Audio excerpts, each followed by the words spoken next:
Salut à tous et bienvenue dans ma 5e vidéo dédiée à la programmation G06 sous Eclipse. Alors, dans ce nouveau tutoriel, je vais vous expliquer comment on peut modifier notre application précédente, qui je vous le rappelle était une grille de couleurs de 4 couleurs différentes. Comment on peut modifier en fait cette application simplement par du paramétrage, c'est-à-dire sans changer notre code source. Alors je vais vous remettre l'application telle qu'elle était jusqu'à présent. Voilà. Et pour rappel, en fait, cette application, c'est une entité principale, qui est l'entité TAF Panel Grid 22, qui a des dépendances à des entités graphiques, qui sont TAF Test, Black Panel, etc. Voilà. Et donc pour modifier tout ça, on va pouvoir ajouter un fichier spécifique de paramétrage qui s'appelle le fichier mapping. Alors on va pouvoir ajouter ce fichier comme ceci. Alors new file, je tape le nom mapping. Voilà. Et à cet endroit-là, on va pouvoir ajouter ce qu'on appelle des règles de mapping. Alors les règles de mapping vont permettre de spécifier au gestionnaire les différentes règles pour mapper les appels des entités. Alors un appel d'entité, c'est par exemple l'entité TAF Panel Grid 22 qui va appeler l'identifiant TAF Test Black Panel, qui a priori de base, par défaut, renvoie l'entité TAF Test Black Panel. Et donc en fait, cet appel-là, on va pouvoir le rediriger vers quelque chose d'autre. Donc pour faire ceci, on va spécifier la requête comme ceci, en faisant l'entité appelante, arrobase, et l'identifiant d'appel, qui se trouve être ceci. Voilà. Ensuite, on met égal. Et après, on peut par exemple spécifier une autre entité graphique complètement différente. Donc par exemple, je vais reprendre l'entité qu'on avait définie dans le 3e tutoriel, qui était l'entité pour spécifier, pour afficher toutes les propriétés de l'application. Voilà, donc je spécifie cette entité-là comme ceci. Et il ne me reste plus qu'à vérifier que ça fonctionne. Voilà, donc là vous voyez bien que à la place du panneau noir, on a notre interface qui affiche la liste des propriétés. Donc ça fonctionne.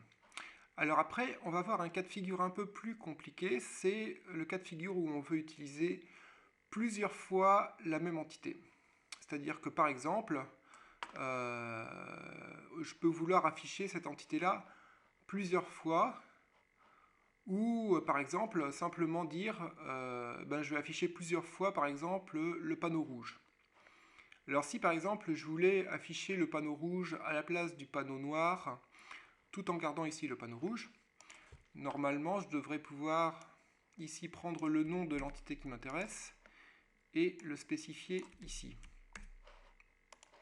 On va voir tout de suite ce que ça donne. Voilà, alors en fait ça marche pas bien parce que là on a effectivement un panneau rouge, suivi d'un panneau bleu, suivi d'un panneau vert, suivi de rien du tout. Donc ça c'est dû au fait que toutes les entités sont par défaut instanciées en mode singleton, c'est-à-dire en mode de multiplicité unique, c'est-à-dire qu'il n'y a toujours qu'une seule instance pour chaque entité. Alors quand il s'agit d'une entité graphique, ça pose un problème parce que une instance d'entité ne contient qu'une seule interface graphique, donc on ne peut pas l'utiliser à deux endroits différents. Donc pour pallier à ce problème-là, on va aller modifier notre règle de mapping ici, à l'endroit donc de la règle de génération, en lui indiquant au début new entity dièse suivi du nom de l'entité. Et simplement en faisant ceci, vous allez voir que le problème va être résolu. Voilà, c'est-à-dire que là, on a bien deux fois notre panneau rouge. Voilà. Pour finir, je voudrais juste vous indiquer que par défaut, en fait, lorsqu'on utilise des entités graphiques, on met généralement, en fait, avant de commencer, avant de donner le nom de l'entité qui nous intéresse, on ajoute étoile. Et ça permet de spécifier de spécifier comment dire au gestionnaire que par défaut, on veut récupérer l'entité non pas en mode singleton, mais en mode multiple. C'est-à-dire que en mettant étoile, on sera sûr d'avoir une instance spécifique qui va être renvoyée comme service, qui n'interférera pas avec d'autres appels de la même entité. En gros, c'est ça. Par contre, il faut bien faire attention que si on met étoile ici, dans le mapping, il faut aussi indiquer étoile pour qu'il puisse bien retrouver la bonne requête. Voilà, donc là a priori, ça doit continuer de la même manière. Voilà. Donc il faut bien retenir que c'est une bonne pratique lorsqu'on utilise des entités graphiques de rajouter étoile devant. Ce qui en fait est un raccourci pour New Entity dièse. Voilà, et bien je vous remercie d'avoir suivi et je vous dis à très bientôt.